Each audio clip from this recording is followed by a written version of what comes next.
খুশির জন্য একটা ছেলে বিদেশ থেকে রুজি করে টাকা পাঠায়, ওই টাকা পাঠানোর পরে মহিলার দেরি হয় না, হবিগঞ্জের মার্কেট আর শাস্তাগঞ্জের মার্কেটে পাখির মতো দৌড়ায় দৌড়ায় চলে যায়। অপদার্থ। হ্যাঁ নারী, স্বামীর রেখে দেওয়া সন্তান তোমার কাছে আমানত, স্বামীর ঘরটা আমানত, স্বামীর যে মা ঘরের মতো আছে তোমার কাছে আমানত, যে বৃদ্ধ পুরুষটা আছে তোমার কাছে আমানত, স্বামীর সম্পদটা তোমার কাছে আমানত।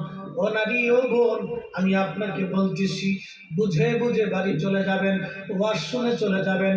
একদিন মাটির নিচে বসে আছেন, এই মাটির নিচে ঘর হতে পারে। কত সুন্দরী রূপসী নারীকে এই মাটি 2 মাসের মধ্যে মিসমার করে দিয়েছে। কত সুন্দরীকে এই জমি কবরে নিক্ষেপ করেছে, কবরের মাটি থেকে মিসমার করে দিয়েছে।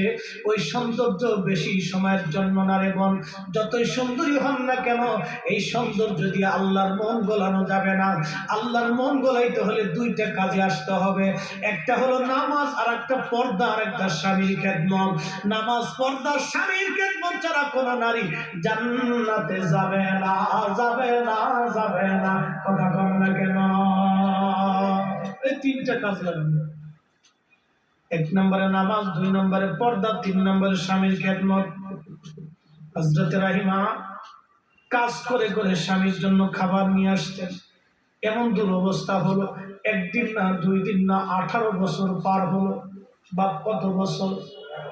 18 বছরে হযরত আইয়ুব আলাইহিস সালাম একটা বারও বলেন আল্লাহ আমার রোগ সারাই দাও, খালি বলছে হে রব আপনি খুশি।